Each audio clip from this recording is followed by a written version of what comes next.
नमस्कार दोस्तों, स्वागत है आप सभी का डेली 11 में। हमारा चल रहा था प्राचीन इतिहास। आज का हमारा सेशन रहेगा जैन धर्म से संबंधित। बहुत ही सरल भाषा में हम जैन धर्म को समाप्त करेंगे। इस पर जो भी तथ्य होंगे, इंपॉर्टेंट महत्वपूर्ण तथ्य विगत परीक्षाओं में पूछे गए हैं तथा जो आगामी परीक्षाओं में पूछे जाएंगे, उन पर चर्चा करेंगे। शुरू करते हैं बिना किसी देरी के, क्योंकि समय ही सब कुछ है दोस्तों। जैन धर्म जैन धर्म के संस्थापक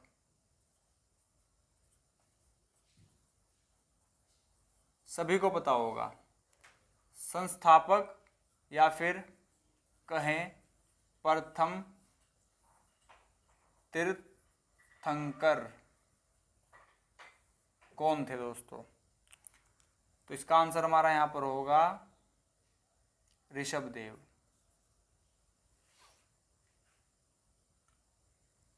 ऋषभदेव,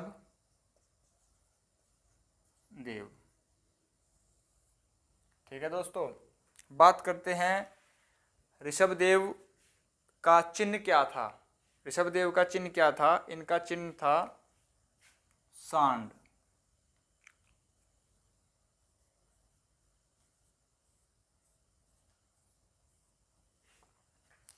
जैन धर्म में अगर बात करें तीर्थंकरों की, तो टोटल तीर्थंकर कितने हुए हैं? 24। हम इसमें वही पढ़ेंगे जो महत्वपूर्ण होगा परीक्षा की दृष्टि से। बात करें, प्रथम तो यही हो गए 23वें तीर्थंकर थे दोस्तों पार्श्वनाथ।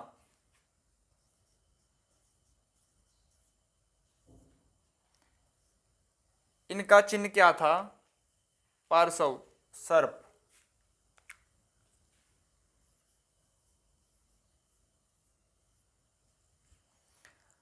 पार्श्वनाथ का था सर्प।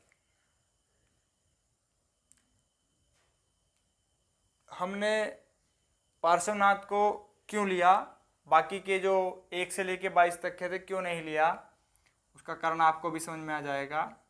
पार्श्वनाथ ने 4 चीजों के बारे में बताया था। प्रथम थी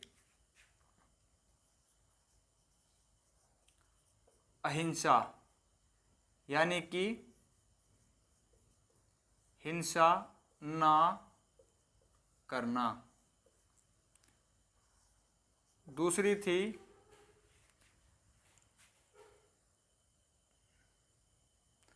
सदा सत्य बोलना।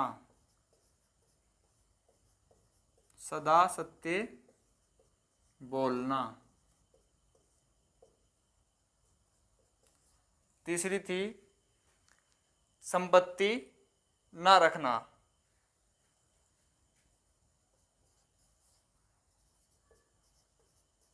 चोरी ना करना।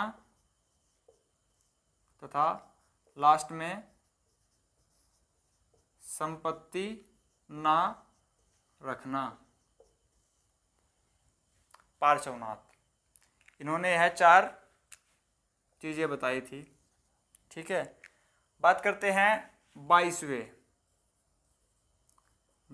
नंबर पर कौन थे? उनका नाम था अरिस्टनेमी। अरिस्टनेमी। इनका चिन्ह क्या था दोस्तों? सर्प हो गया है।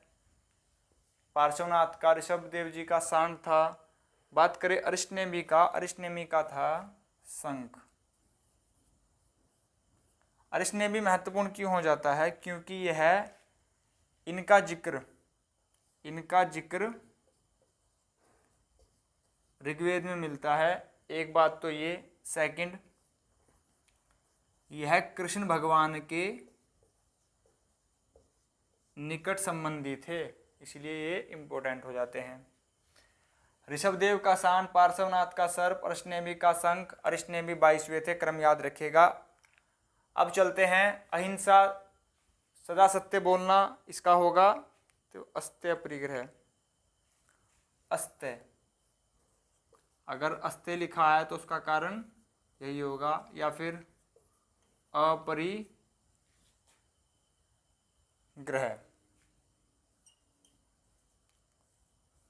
इनको ये भी बोला जाता है। ठीक है दोस्तों। अब जो महत्वपूर्ण है, आपको सोच रहे होंगे कि जैन धर्म स्टार्ट हो गया, महावीर स्वामी महावीर जी तो नहीं आए, देखते हैं अब आएंगे। ठीक है दोस्तों, इसको रफ कर देता हूँ।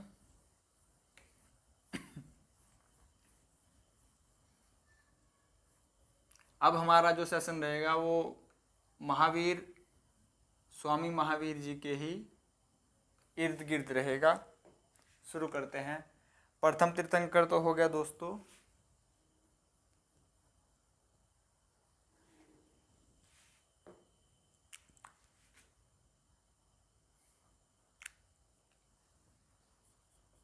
अंतिम तथा 24वें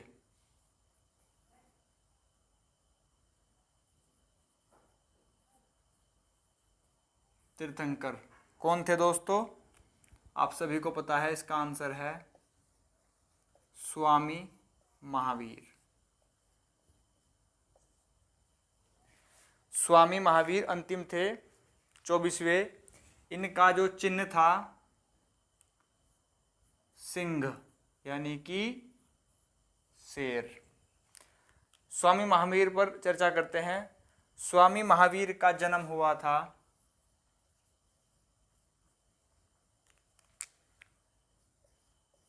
540 ईसा पूर्व में। ठीक है दोस्तों, स्वामी महावीर जी का जन्म हुआ था। स्वामी महावीर जी के पिता का क्या नाम था दोस्तों? पिता का नाम था सिद्धार्थ।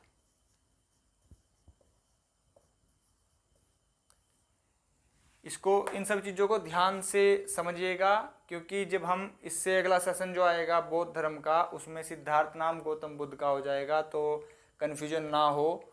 तो इसीलिए अभी आप इसको ध्यान से समझिएगा। बाकी जब हम बौद्ध धर्म पढ़ेंगे तो मैं कंपेयर करा के आपको पढ़ा दूंगा।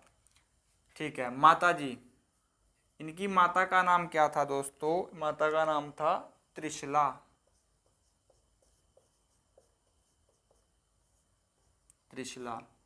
त्रिशला क्या थी? चेटक की बहन। इनकी माता का नाम त्रिशला था और ये चेटक की बहन थी त्रिशला। राज्य की बात करें,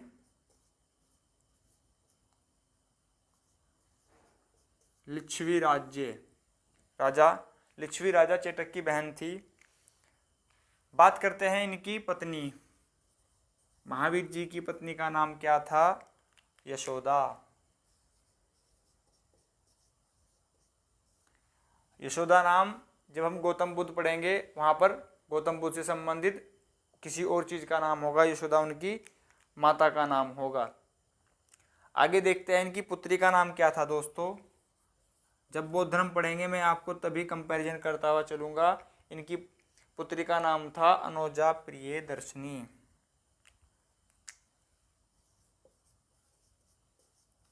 अनोजा प्रियदर्शनी।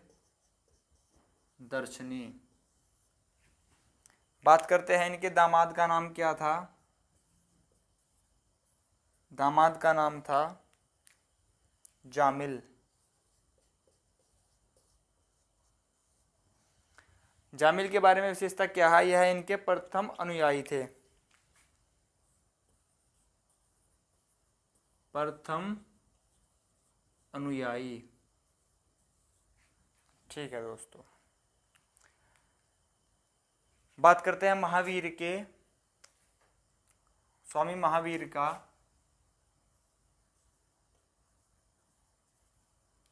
बचपन का नाम क्या था? वर्धमान। वर्धमान इनके बचपन का नाम था।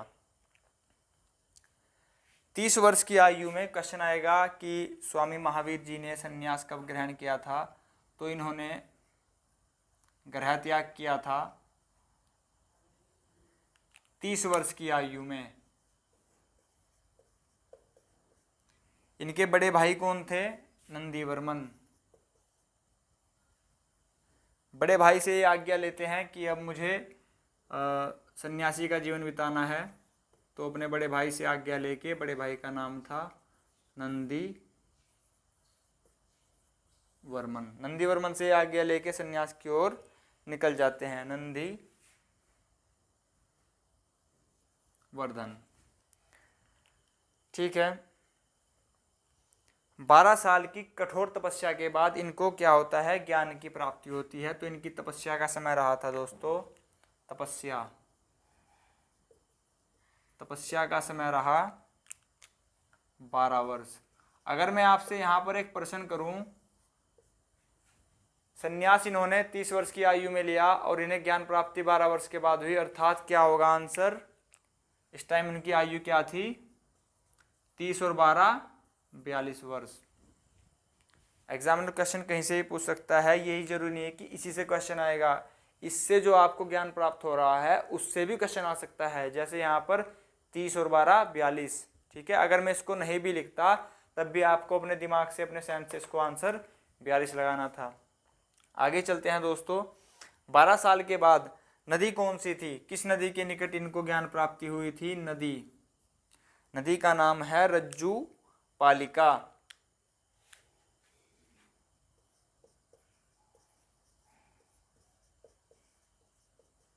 रज्जु पालिका नदी। वृक्ष की बात करूं, वृक्ष कौन सा था दोस्तों, वृक्ष था साल का वृक्ष। गौतम बुद्ध का ये चीजें बदल जाएंगी, नदी दूसरी होगी और वृक्ष भी दूसरा होगा, ठीक है। पीपल का वृक्ष, बरगद, पीपल या बरगद में से एक है, बता दिया जाएगा जब भी नेक्स्ट सेशन में इस पर हम बात करेंगे। जब इन्हें ज्ञान की प्राप्ति हो गई तो इन्हें किस नाम से पुकारा गया दोस्तों, इन्हें उस टाइम पुकारा गया, फिर 12 वर्ष के बाद 3 नाम दिए जाते हैं इनको। 3 नाम वह कौन कौन से थे, जिन, प्रथम नाम था जिन। जिन का अर्थ होता है दोस्तों विजेता, विजेता। दूसरा नाम था दोस्तों अहर्त,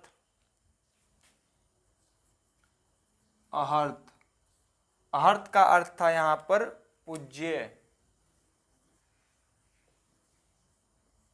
पूज्य, तीसरे नंबर पे आता है निर्ग्रंथ, इंपॉर्टेंट है निर्ग्रंथ। क्वेश्चन आएगा निर्ग्रंथ का अर्थ क्या है, ऑप्शन में पहला ही ऑप्शन होगा जो आपके दिमाग में चल रहा है कि बिना ग्रंथ का, गलत हो जाएगा। आपको क्या मिलेगा, -1.25। निर्ग्रंथ का अर्थ है बंधनहीन, यानी कि जिस पर कोई बंधन ना हो, जो आजाद हो, बंधनहीन। आगे चलते हैं। इन्होंने अपने उपदेश किस भाषा में दिए दोस्तों, उपदेश पर चर्चा करते हैं। गौतम बुद्ध ने, नहीं, जैन धर्म में महावीर स्वामी ने अपने उपदेश किस भाषा में दिए, तो इनके उपदेश थे दोस्तों प्राकृत भाषा में, प्राकृत भाषा में थे तथा अर्धमगधी भाषा में इन्होंने अपने उपदेश दिए थे।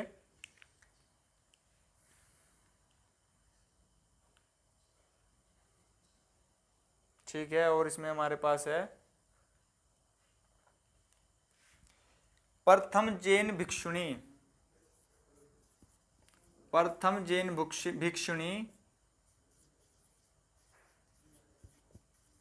महिला का नाम बताइए, तो उस महिला का नाम था चंपा। बात करें चंपा कौन थी, तो यह थी दधिवाहन की पुत्री।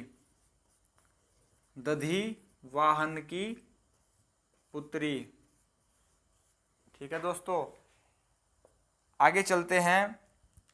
जो ये भिक्षुणी संघ बना था,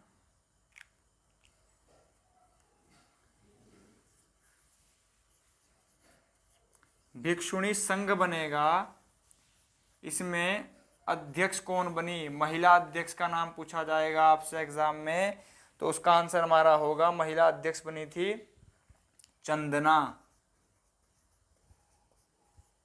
ठीक है, इसको रफ कर देते हैं दोस्तों, फिर आगे बढ़ते हैं।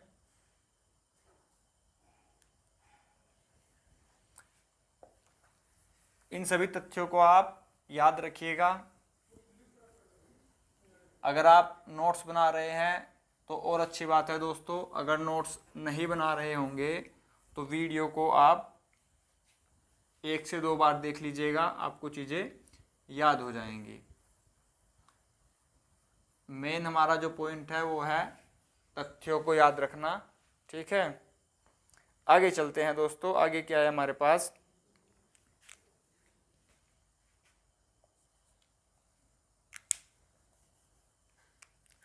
तीन सौ ईसा पूर्व क्या हुआ। 300 ईसा पूर्व पहले 12 वर्ष का अकाल पड़ता है दोस्तों। 300 वर्ष पहले अकाल पड़ा 12 वर्ष का। मगध में अकाल पड़ता है 12 वर्ष का, मगध भी मैं यहाँ पर लिख देता हूँ। तो क्या होगा, जो महावीर जी के अनुयायी थे, श्वेतांबर और दिगंबर बोला जाता है, जिनको स्थूल भद्र और तथा भद्रबाहु। तो यहाँ पर क्या होता है, 12 वर्ष का अकाल पड़ता है। तो जो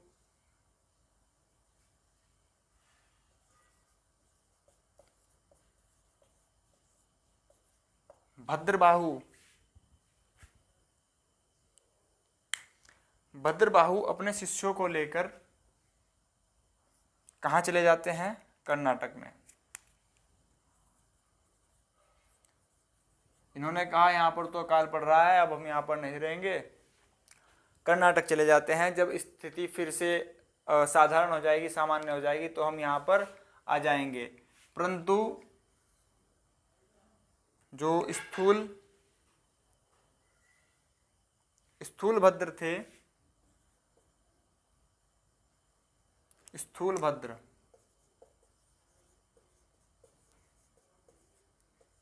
भद्र यहीं मगध में रहे और उन्होंने अकाल की स्थिति में भी मगध से दूर नहीं गए। 12 वर्ष के पश्चात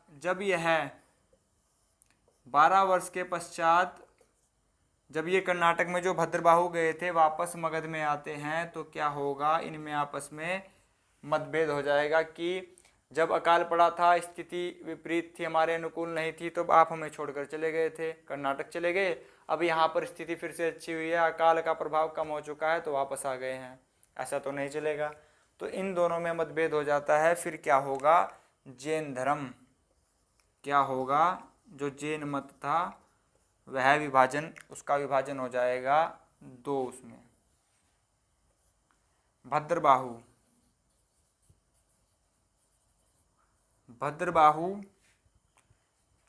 स्थूल भद्र, मतभेद हो गया, मत अलग अलग हो गया। तो क्या होगा, स्थूल भद्र के जो शिष्य थे वो कहलाए श्वेतांबर, यानी कि श्वेत वस्त्र धारण करने वाले। भद्रबाहु के शिष्य क्या कहलाएंगे, दिगंबर, जो नग्न रहेंगे, वस्त्रों को धारण नहीं करेंगे। ठीक है, आगे बढ़ते हैं, इसको रफ कर देते हैं।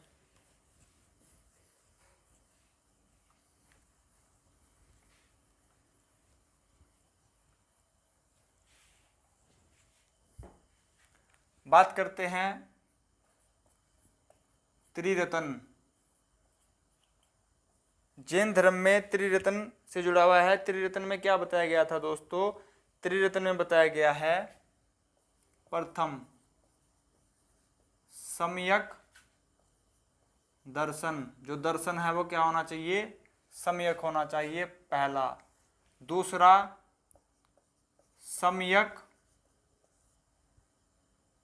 दृष्टि, सम्यक ज्ञान। तीसरा होगा सम्यक सम्यक दर्शन, सम्यक ज्ञान, सम्यक आचरण। आचरण यानी कि चरित्र की बात की गई है यहाँ पर। सम्यक दर्शन, सम्यक ज्ञान, सम्यक आचरण, यह त्रिरत्न थे जो जैन धर्म से संबंधित थे। बात करते हैं 5 महावर्तों की। त्रिरत्न के अंतर्गत 5 महावर्त कौन से थे? इससे पहले मैंने आपको 4 महारत्न बताए थे। 4 कौन कौन से थे आपके याद ही होंगे, अभी तो ये शासन चल ही रहा है। अभी 4 लिखते हैं, फिर 5 में कुछ स्पेशल बात है वो मैं आपको तभी बताऊंगा, अभी मैं नहीं बताऊंगा। पहला था अहिंसा, यानी कि हिंसा नहीं करनी है, लड़ाई नहीं करनी है। दूसरा मैंने आपको बताया था सत्यवचन, सत्य बोलना है, झूठ नहीं बोलना है, ठीक है। थर्ड मैंने बताया था आपको अस्तेय, अस्तेय, अस्तेय का बताएंगे आप, क्या बताया था मैंने अगर आपके याद हो? अस्तेय का बताया था सदा नहीं, चोरी ना करना। चौथे नंबर पे मैंने आपको बताया था अपरिग्रह, अहिंसा लड़ाई नहीं करना, सत्य हमेशा सच बोलना, अस्तेय मतलब कि चोरी नहीं करना, अपरिग्रह मैंने आपको बताया था संपत्ति का ज़्यादा अर्जन नहीं करना है। ये 4 दिए थे हमारे, 4 दिए थे पार्श्वनाथ जी ने। लेकिन स्वामी महावीर क्या करेंगे? स्वामी महावीर इनमें 5वां महावर्त जोड़ देंगे, जो था 5वां दोस्तों था ब्रह्मचर्य। ब्रह्मचर्य इसको मैं लिख देता हूँ, ब्रह्मचर्य, ये स्वामी महावीर इसमें ऐड कर देंगे। क्वेश्चन यही आ जाएगा कि स्वामी महावीर ने कौन सा ऐड किया था। बात करते हैं कुछ और तथ्यों पर, ठीक है दोस्तों। बात करते हैं जैन धर्म में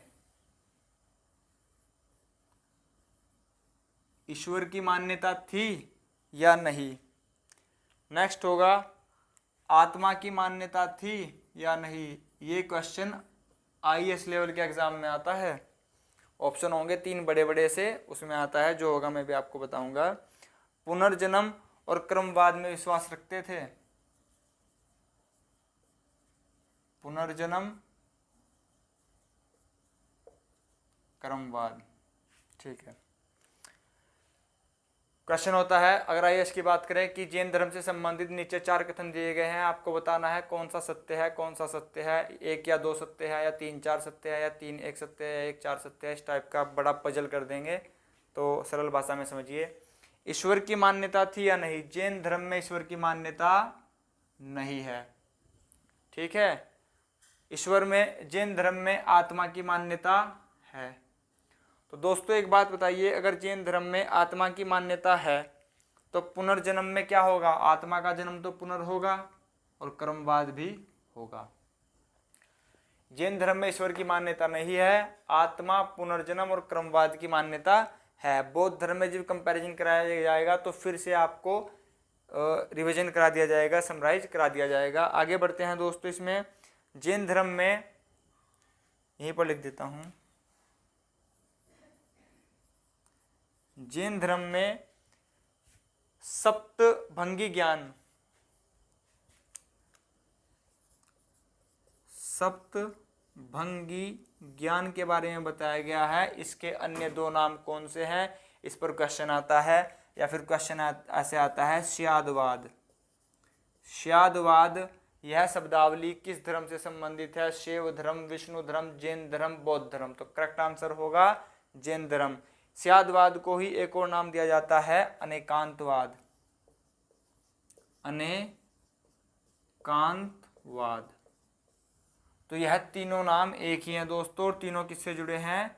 जैन धर्म से जुड़े हुए हैं। आगे बात करते हैं दोस्तों, जैन धर्म में आध्यात्मिक विचारों को, जो यह जैन धर्म है इसने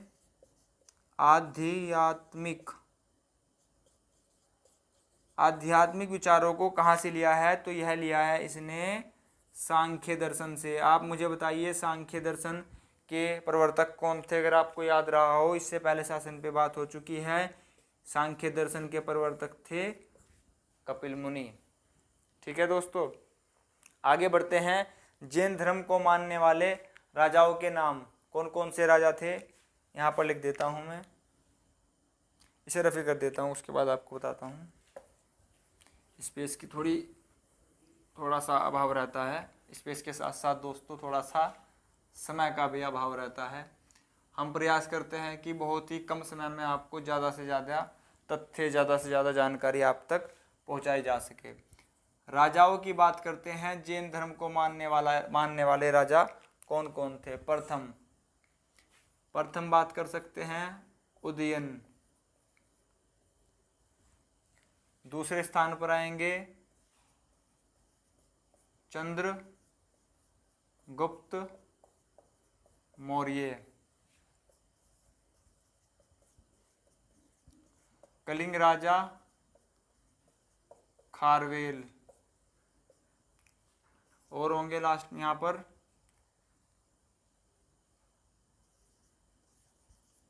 खजुराहो से संबंधित थे चंदेल।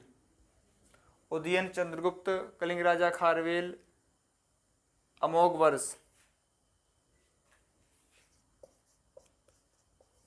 राष्ट्रकूट, अमोघ वर्ष।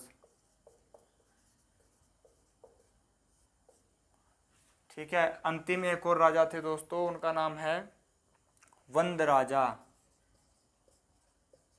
आपसे मैं अगर एक क्वेश्चन पूछूं, पाटलिपुत्र की स्थापना किसने की थी? अगर आपको याद हो तो पाटलिपुत्र को बसाया था उदयन ने।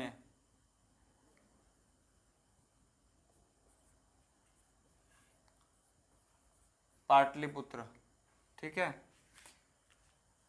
उदयन, चंद्रगुप्त, कलिंग राजा खारवेल, खजुराहो, चंदेल, राष्ट्रकूट, अमोघ वर्ष, वंद राजा, इन्होंने जैन धर्म को माना था। खजुराहो, ये दोस्तों कहाँ पर है? खजुराहो के जो भी स्थापत्य कला है मध्य प्रदेश में स्थित है। चंदेल राजाओं ने इनको बनवाया था। बात करते हैं दोस्तों मैसूर के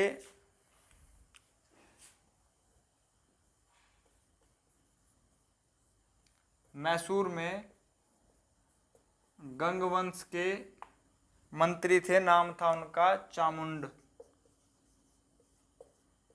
इन्होंने श्रावण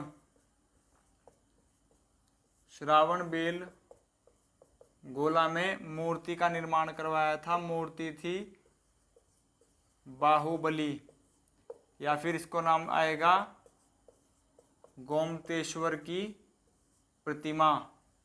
दक्षिण भारत में जैन धर्म से संबंधित है ये जो गोमतेश्वर की मूर्ति है। आगे बात की गई है मौर्योत्तर युग में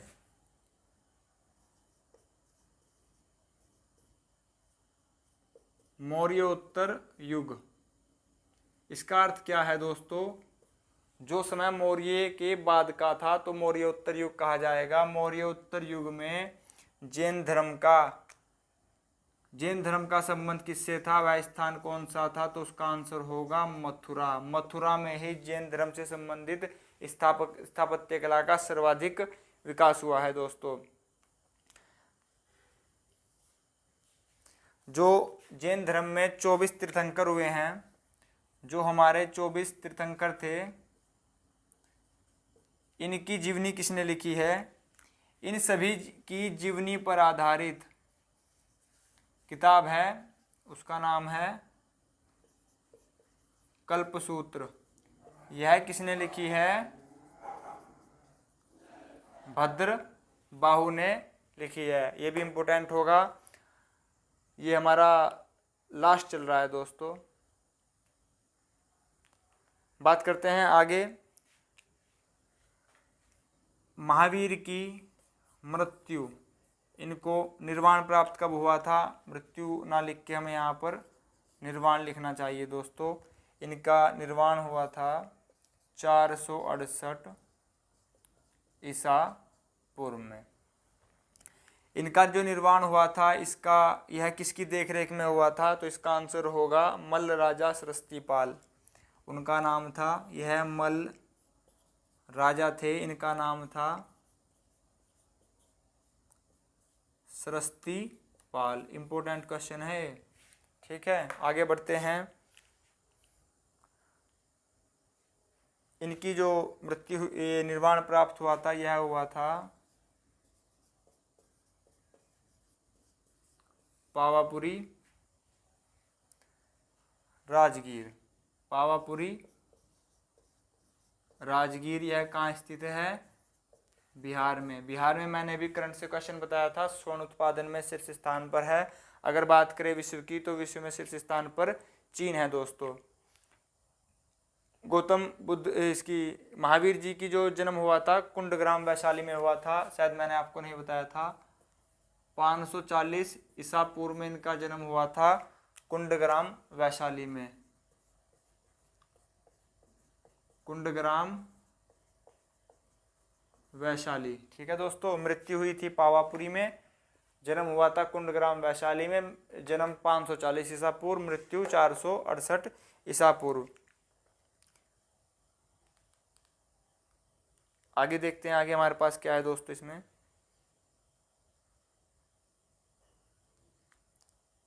बात करते हैं संगति की। जैन धर्म में 2 संगति हुई थी दोस्तों। संगति का अर्थ होगा 2 सभाएं की गई थी।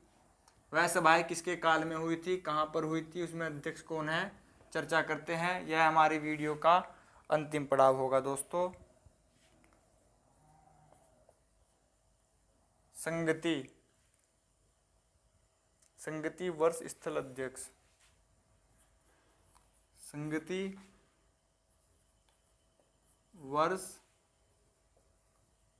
स्थल अध्यक्ष। इससे हर एग्जाम में एक क्वेश्चन जरूर आता है दोस्तों। जैन संगति तथा 4 संगति बौद्ध धर्म में होगी, वो आपको तब बताई जाएगी जब बौद्ध धर्म पढ़ाया जाएगा इससे अगले सेशन में। प्रथम तथा द्वितीय 2 संगति हुई थी दोस्तों। प्रथम संगति हुई थी 300 ईसा पूर्व में। दूसरी संगति हुई थी 6ठी शताब्दी 6ठी ईस्वी में हुई थी। प्रथम संगति हुई थी पाटलिपुत्र में। दूसरी संगति हुई थी वल्लभी गुजरात। गुजरात के मुख्यमंत्री भूपेंद्र भाई पटेल। राजधानी गांधीनगर है दोस्तों। बात करते हैं स्थल, सॉरी दोस्तों ये तो वर्ष में हमने इसको लिख दिया है। स्थल यहाँ पर होगा वर्ष।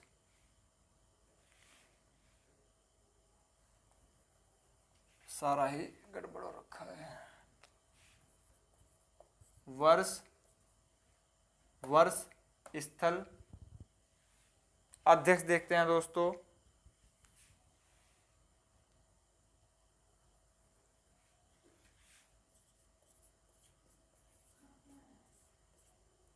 प्रथम द्वितीय अध्यक्ष।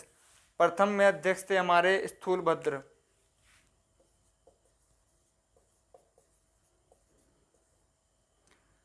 ठीक है। दूसरे में हमारे अध्यक्ष थे समाश्रवण।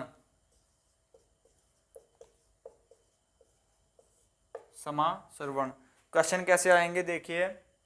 क्वेश्चन आएगा जो प्रथम बौद्ध संगति हुई थी उसका अध्यक्ष कौन थे, स्थूलभद्र। द्वितीय के अध्यक्ष कौन थे, श्रावण सर्वा। या फिर ये आ सकता है कि जिसकी अध्यक्षता स्थूलभद्र ने की थी वह संगति कहाँ हुई थी, स्थल बताइए, पाटलिपुत्र। क्वेश्चन ऐसे हो सकता है कि प्रथम संगति पाटलिपुत्र में हुई थी, सन बताइए, तो आंसर होगा 300 ईसा पूर्व। या सेकंड क्वेश्चन आ सकता है कि दूसरी संगति 6ठी ईसा पूर्व में हुई थी, श्रावण सर्वा उसके अध्यक्ष थे, वह कहाँ हुई थी, वल्लभी गुजरात में हुई थी। तो दोस्तों ये थे हमारा प्राचीन इतिहास में जैन धर्म से जो भी हमारा सेशन हुआ है। अगर आपको वीडियो पसंद आई हो तो प्लीज़ लाइक कीजिएगा, शेयर कीजिएगा, सब्सक्राइब कीजिएगा और चैनल को सपोर्ट कीजिएगा दोस्तों।